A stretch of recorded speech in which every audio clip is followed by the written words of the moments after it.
Yo, what up mga taropa? Kumusta kayo? Mag-uumaga na. It's 6:03 na. Wala pa akong tulog. I was about to make an episode as per request of a subscriber. Step-by-step procedure kung paano i-register yung mga exotic bully. Aside from making the videos of Sir John Inerva as reference, nag-research din ako.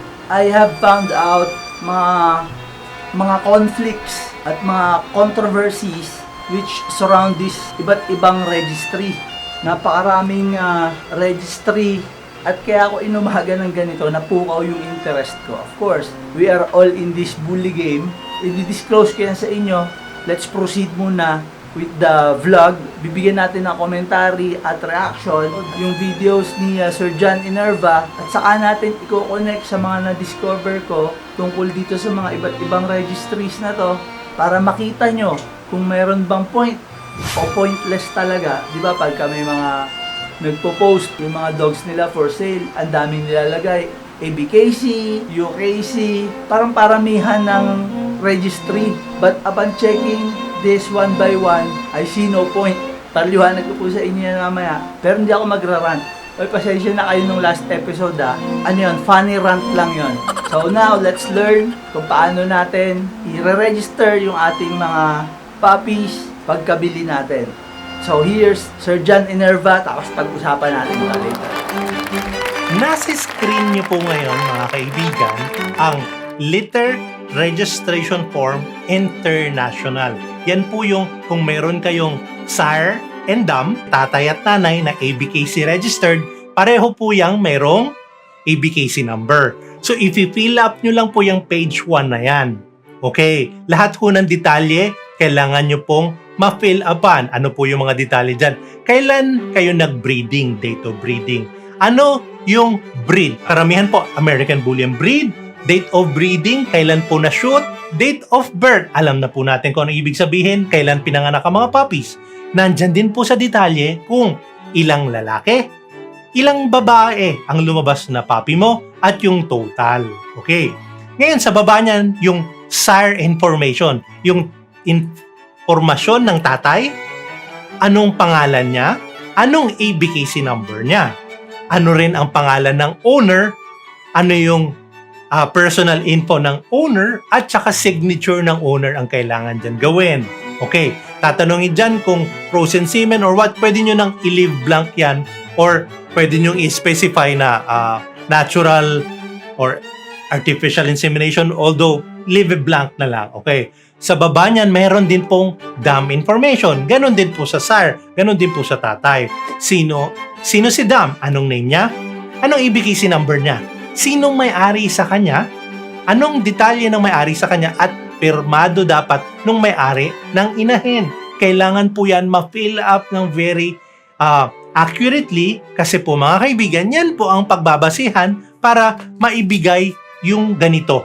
Itong maliit na envelope na to na kung saan nakalagay ang inyong mga litter tickets. Kung 3 lalaki, 4 na babae, total 7 puppies, 7 ang darating. 7 ang nasa loob nitong envelope na to na litter ticket. Okay, makikita nyo po doon sa kanina sa screen nyo, 2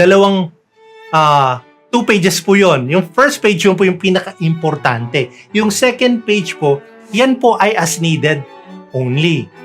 Needed siya kung meron kayong puppy na gusto nyong i-keep. Let's say, sa 7 puppy, may isang male doon ang gusto nyong i-keep.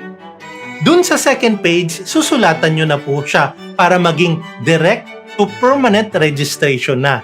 May makikita kayong 3 blanco dyan. So, ang pinaka-importante lang po dyan sa second page na yan, ma-fill upan nyo na po yung pangalan niya ng puppy. Pangalan ng may-ari, ikaw ba rin mismo? Or yung buyer mo na mismo? Okay? Tapos, nandiyan na, date of birth, color niya, etc. So, i-fill up nyo lang yan as needed.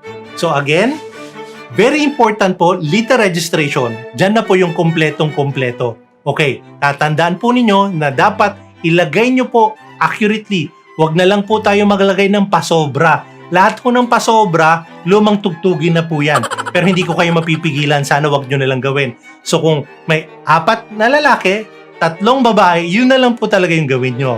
Second page, kung mayroon kayong kailangang i-direct to permanent registration. Okay, dyan, tatanungin nyo ako kung magkano. Okay, ang litter registration fee through me is 2,250.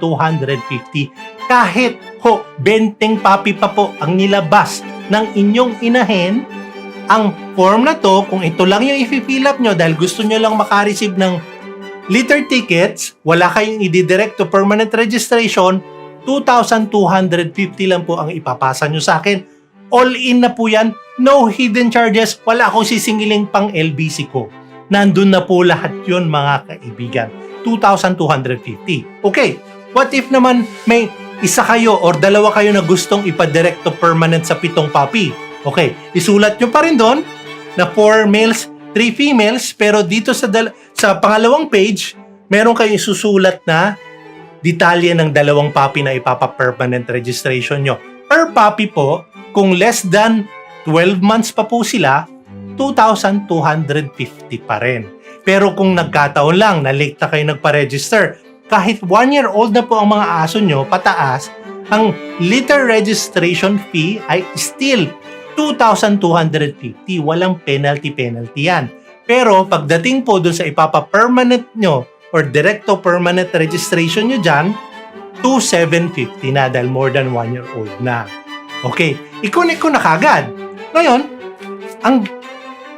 ang inyo pong obligasyon sa inyo pong mga buyers ay magbigay po ng ganitong papel. Okay po? Yung ganitong papel. So, all of your buyers should receive this paper. Kasi po, sila po na naging buyer nyo, bibigyan nyo po sila nito kasi sila na po ang mag-fill up sa likod nito. Okay? Ito pong litter ticket ang tawag dito or puppy ticket ang tawag dito. Sa harap po nito, meron na pong ABKC number. Yan na po ang permanent ABKC number ng inyong aso. Kahit na nandito pa lang po sa temporary na to, na application for permanent registration form pa lang ito or litter ticket or puppy ticket, yan na po ang magiging ABKC number niya permanently pag na-permanent paper na po siya pag dumating na siyang katulad nito. Okay mga kaibigan? So, ang kailangan lang pong i-fill up dito, kunyari nakabenta po ako sa aking kapitbahay, okay? At dumating na sa akin galing ABKC to, bibigyan ko siya nito para i-fill up niya. Okay? Sa harap po, ang pinaka-importante lang po ilagay nyo mga kaibigan ay yung color. Okay? Pag nagkataon na meron kayong microchip, ilagay nyo. Kung meron kayong tattoo, ilagay nyo. Pero karamihan po wala. So, ang ilalagay lang po natin talaga ay yung color. Sa harap, yun lang po. Huwag nyo na pong pahirapan ang sarili nyo. Sa harap, color lang. Sa likod, new owner information. Pero ang pinaka-importante, ikaw na seller, pirmahan mo. Seller signature. Ikaw na breeder or seller, pirmahan mo tong part na to. Tapos, yung buyer mo, siya na ang mag-fill up ng new information niya. Pumirma siya dapat, address niya, email niya, tapos panghuli, pangalan ng aso niya dito sa baba. Itong may mga boxes. Okay? So, sobrang simple lang po dito. Lahat po ng buyers, lahat po ng newbie na makaka-receive nito, color lang po dito. Seller signature, pinaka-importante. New owner information, pirma, address po, at saka pangalan ng aso. Ganun lang po. Ang bayad po dito, pag ipapadala nyo po sa akin ay 2,250 all in kung less than 12 months. Kung 12 months above, 2,750 mga kaibigan. Ayun po, mga kaibigan, kung na-receive nyo na to at na-fill upan nyo na, napadala nyo na kay Johnny Nerva. Okay, nagbayad na kayo ng either 2,250 or 2,750 pag more than 1-year-old na po. All in na po yun, babalik po sa inyo through LBC na po. No, 3 months minimum process.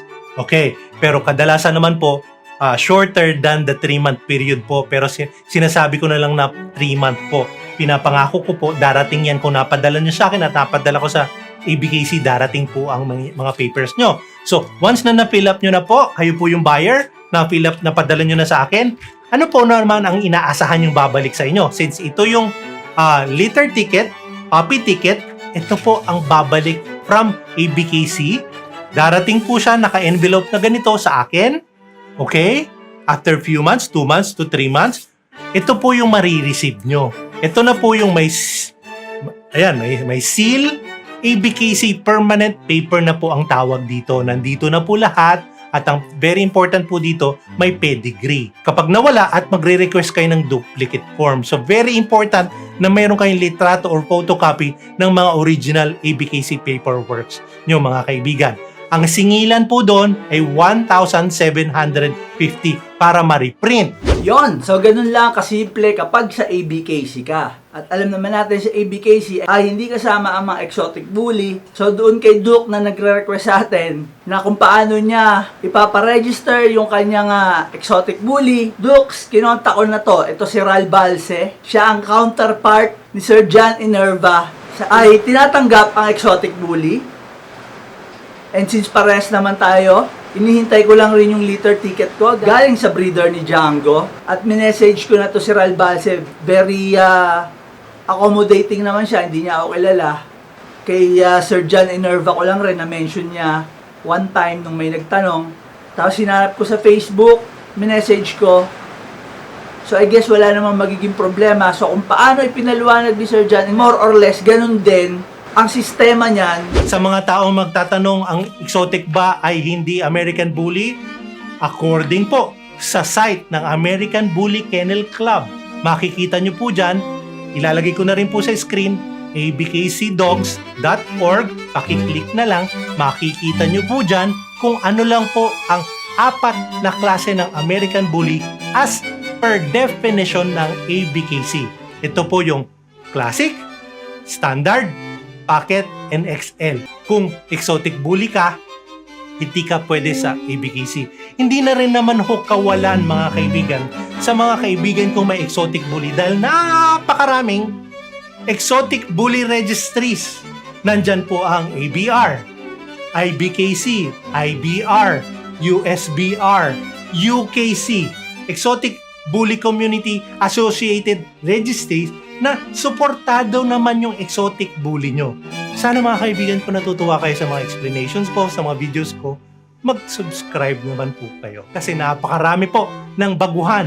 Napakarami pong dapat malaman nila ang lehitimong mga impormasyon na aking shinare dito sa video na to.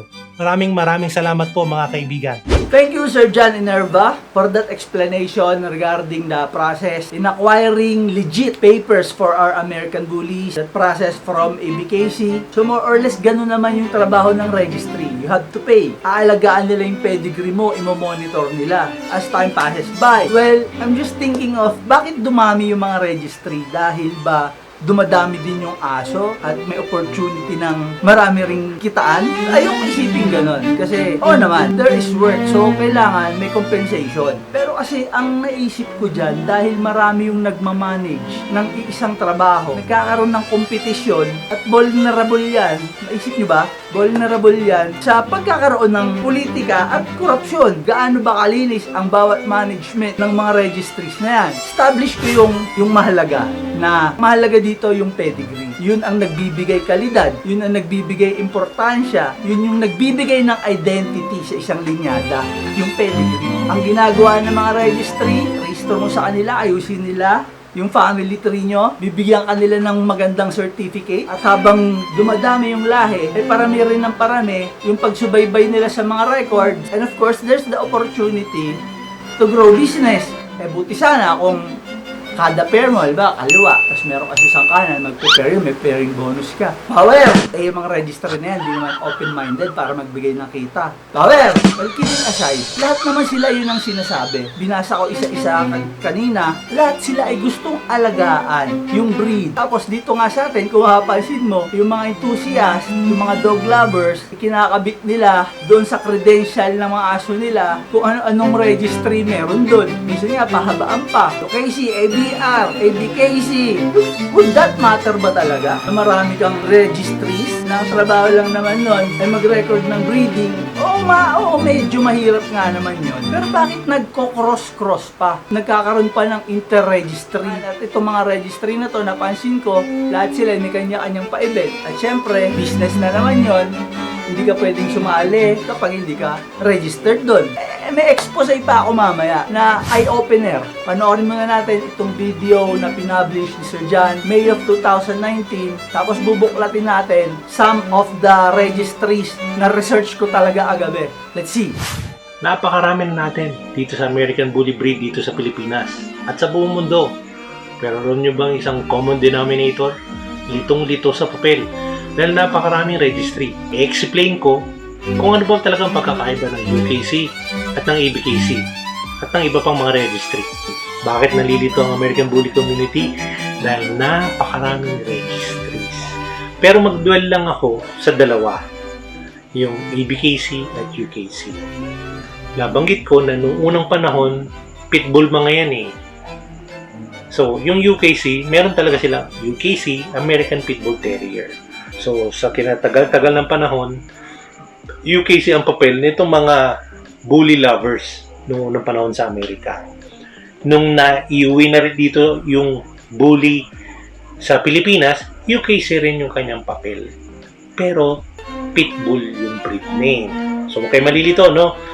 American Bully sila, pero UKC, American Pitbull Terrier, yung kanilang breed name. Kasi nga lahi silang pitbull that time. Noong 2004 lang naman, naging original home ang ABKC dahil sila yung nag-umpisa ng pedigree certificate na ang breed name niya ay American Bully na. Okay? Klaro po. At present, nadagdagan lang ng kalituhan kasi po meron na pong UKC APBT at may UKC ABY or UKC American Bully. So, finally, itong UKC nire-recognize na ang breed na American Bully. Ang masaklap lamang po ay ang parameters ng UKC at ang parameters ng ABKC ay magkaiba kung paano nila ililabel na American Bully ang isang aso. Sa UKC, halo-halo pa po ang itsura nila.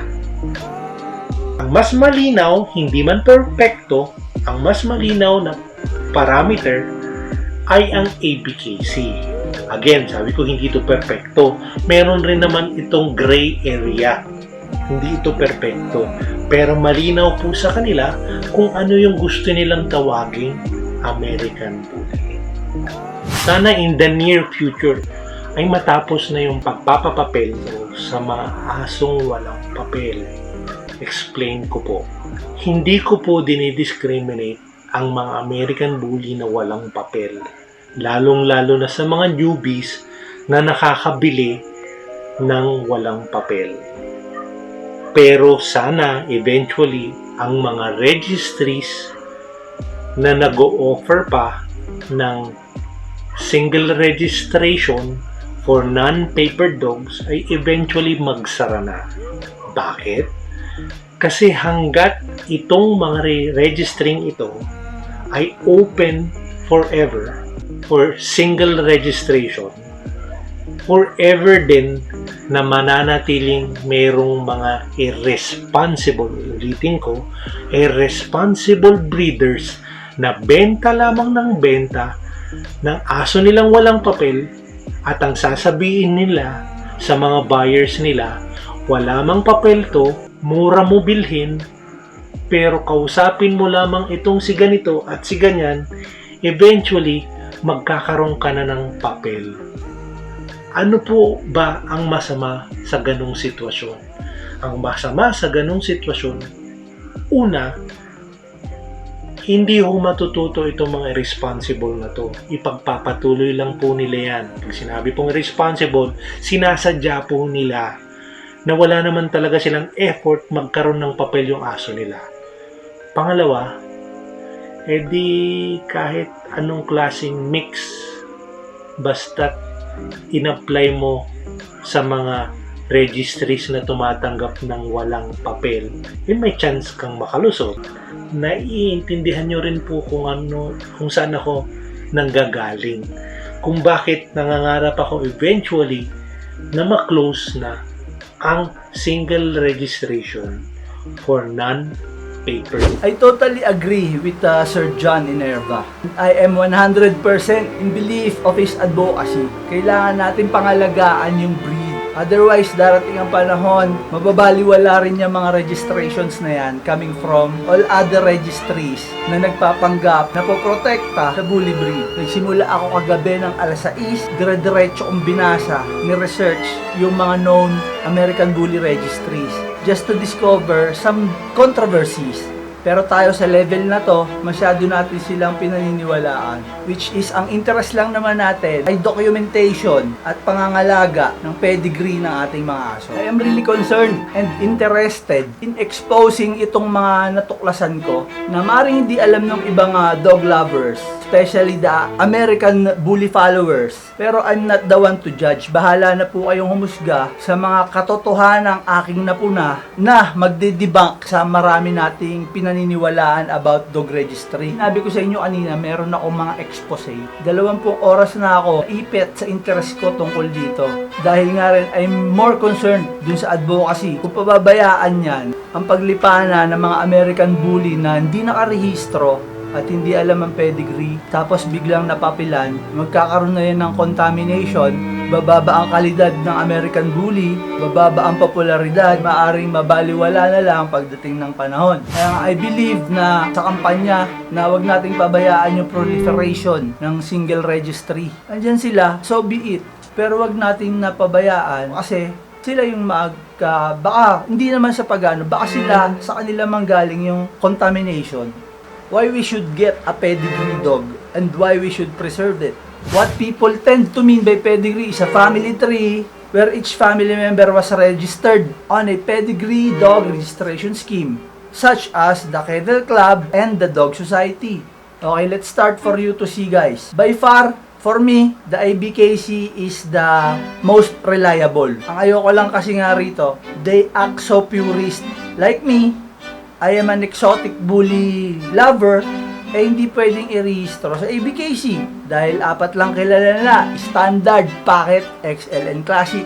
Kaya nga galit na galit yung aso kong si Django rito sa ABKC Hindi raw nila kami kabreed. Iba daw kaming mga exotic bully. Di putaragis kayo. Wala kayong pakialam. Kung nagmamataas kayo mga putaragis kayo, sa totoo naman, mas cute kaming mga micro-exo Very obvious naman mas mahal nga kami sa inyo Kung kami ay di nyo tinatanggap na American Bully, don't worry. We don't care. Special kami, no? Regular lang kayo. Putaragis kapapakita sa akin, lalapain kong pisngi mo. Sabi rito sa kanilang website, home of the original American Bully since 2004. The American Bully Kennel Club, or ABKC, for short, is the official registry worldwide for the American Bully. So kung official registry sila worldwide, ano yung ibang kumukuha ng registry? Mga unofficial. So anong ginagawa nila para doon? Wala rin naman silang magawa. So self-serving to be the official registry worldwide for the American Bully. The American Bully breed was created in 1990 and gained recognition and establishment in 2004. Per the inception of the ABKC, the American Bully breed has been selectively bred to give America's breed a new direction and outlet. And so yun guys, halos kasabay ng ABKC ang establishment at recognition noong 2004. Nakita ko sa lahat ng ibang registry, sila lang yung may strict na parameter sa kanilang breed stub. Ayan, nandiyan yung general impression characteristics from head, tail, feet, coat, color, and pattern size. Yan, meron silang standard na wala sa iba. Kasi yung iba, halatang nagninegosyo lang, puro promotion lang, positive outlook lang para sa American Bully breed. So this is ABKC. Pero aminado rin si Sir John na may gray area to. Napapasok din sila. Meron daw pitbull, may ABKC registration na legit. Meron daw micro-exotic na may legit din na permanent registration. Next guys, ang American Bully Registry o yung ABR. Tingnan natin tong ABR. As you can see sa ABR, walang masyadong ganap. Ilan lang yung tabs nila. Home registration, shows and events. Join ABR. Ito yung sinasabi ko sa inyo nagpapatutsada doon sa ABKC. Their mission, American Bully Registry is a registry without discrimination. ABR supports the exotic American Bully as well as all bully breeds. About us, American Bully Registry, aka ABR, will recognize the exotic American Bully. We listen to the public and have decided to step out as leaders and give them a home. Exotics are here to stay and are in a class of their own. And although we want to give exotics a home, we also encourage and welcome all bully breeds with no discrimination. So, maliwanag to, pinapatutsadahan na ito ay ang ABKC dahil nagpapaka-puris ang ABKC. Mix-mix lang din naman yung American Bully. Katulad na nabasa natin, gusto nila ay mga disiplinadong aso daw. No time for gameness and aggression. Wala naman din aggression yung Ewan ko sa inyo. So, marahil, hindi napigilan ng ABKC na magtayo ang itong ABR. Pero parang walang ganap dito sa ABR. At ito ang ayaw ni Sir John. Yung single registration for those that do not have any official paperwork and would like to start from scratch documenting lineage. Ewan ko kung paano ka mag-start sa scratch, walang pinanggalingan yung aso. Bakit mo i-rehistro? Ay nako. For those who want to start from scratch. Ito, nakakatakot ABR. Tapos pwede pa mag-apply online. Kita kasi to, wala pumapasok na kita sa kanila, maaring makaambag ito.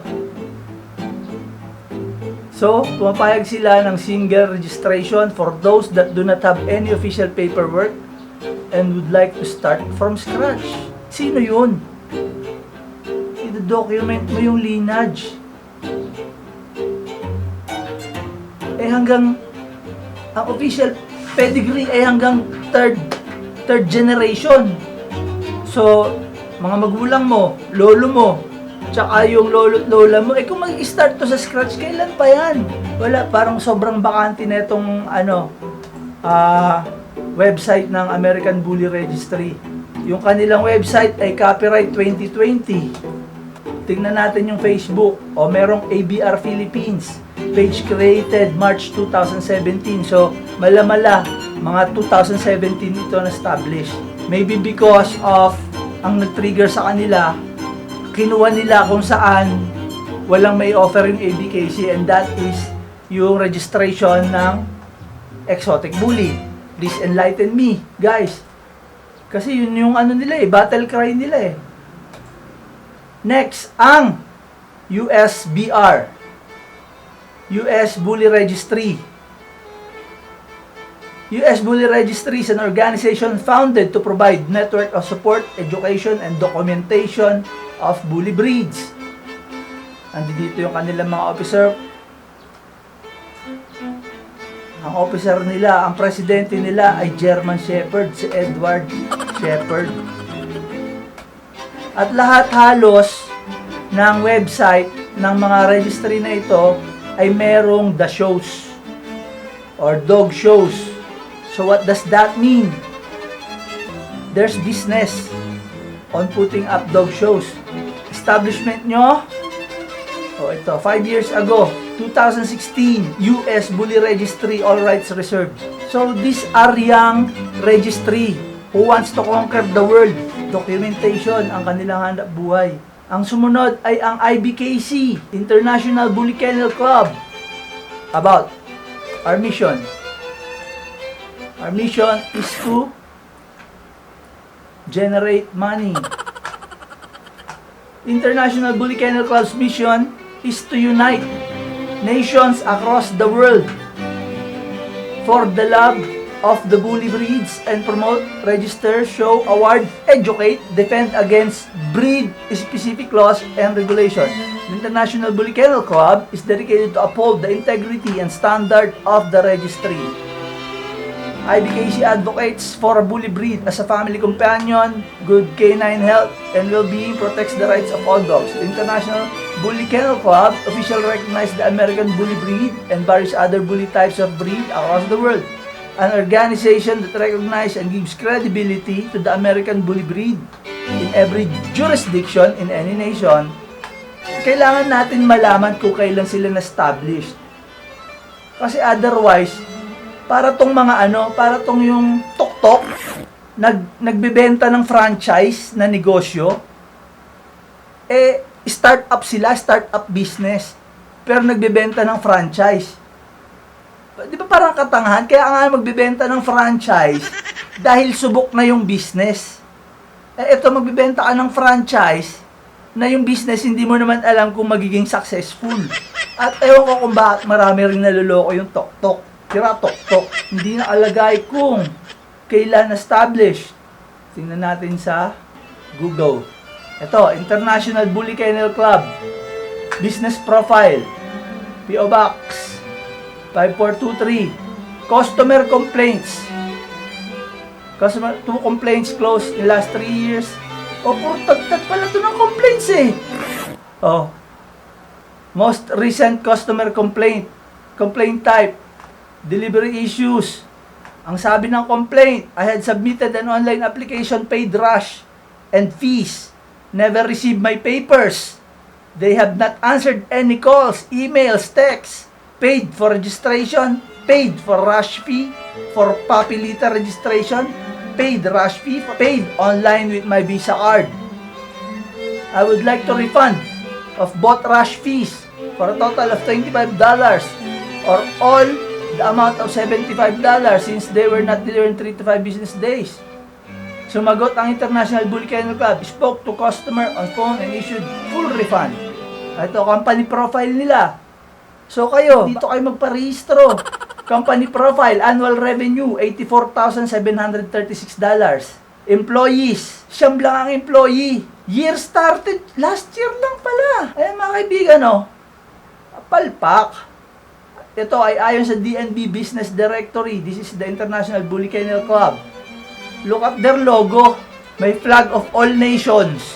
Pero ang empleyado, siyam na piraso at tad-tad ng reklamo.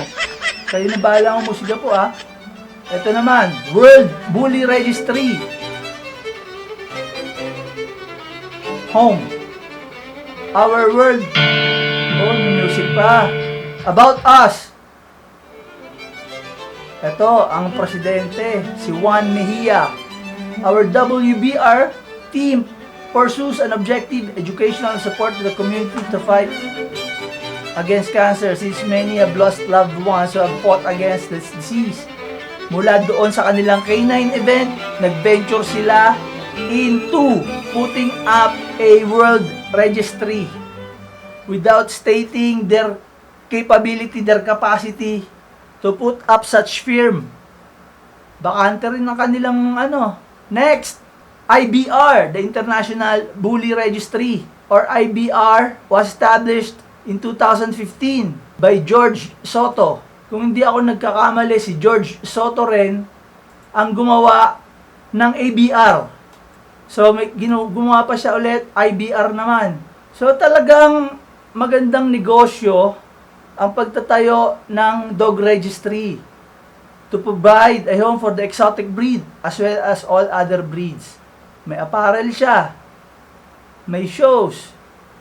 Next is the IBC, or the International Bully Club. About the IBC, the International Bully Club works to promote the ethical breeding and responsible ownership to improve the correct bully breed's genetic traits and characteristics, giving representation, defense for the bully breed. Kailan kayo? About. Wala rin nakalagay kung, 2019 sila. So, ang babata ng ating mga registry. This is the American Kennel Club. lahat ng aso ay kinikater nila. Breeds from A to Z. Meron na silang American Kennel Club TV. This is very organized na. Matagal na to. Pwede rin sa kanila rin irehistro ang mga bullies.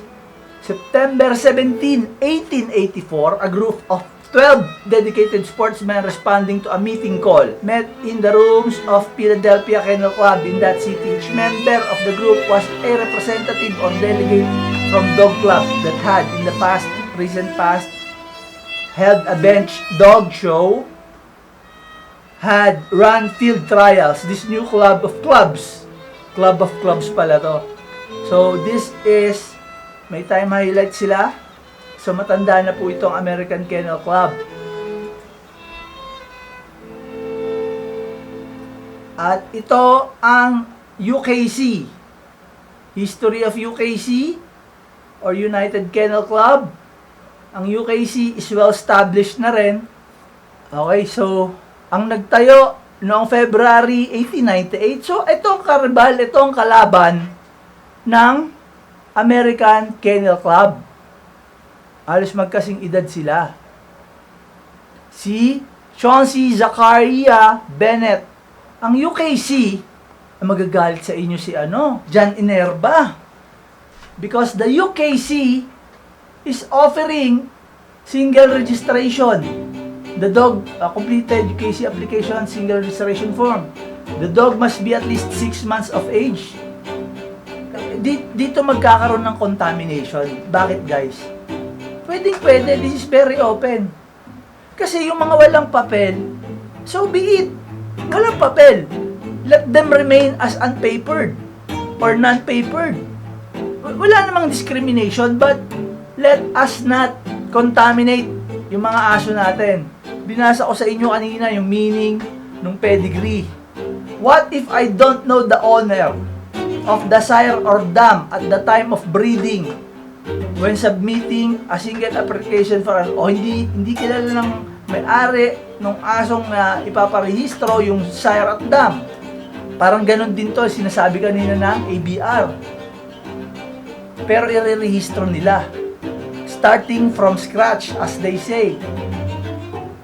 Do I need a complete 3 generation of pedigree to single register by American Bully? Does my American Bully have to be registered somewhere else to be registered with the UKC? No! A complete 3 generation pedigree is not required. But please provide the information you do have if you have any. The pedigree will show open for any unknown dogs. Can I send a photo of my dog so they can tell me which breed to register my dog as? So yung mismong may-ari hindi niya alam kung ano yung aso niya. Ang sagot naman ng UKC, single registration for the appropriate breed can only be determined through review of the application and the appropriate documentation. Siguro may mga questions doon. Please review our breed standards. Magpapadala sila ng breed standards. And decide which best suit your dog before submitting your single registration. So, given that situation, what is the point of registration kung yung mga detalye naman ay hindi ka sigurado? Di ba? Hindi ko maintindihan. Kasi paglabas nung single registry, paglabas niyan hindi naman labeled na single registry yan eh. Ang label dyan ay UKC registered kahit unpapered yon. So pwedeng parehas na sila ng ginagalawan ng mga true pedigree dogs. Wala na silang difference. So there you go guys, that are just some, baka marami pang magtayuan sa Amerika ng mga dog registry. Baka mamaya wala naman nagbabasa o wala naman nagko-compare. Basta ang akala nila basta na rehistro, legit na.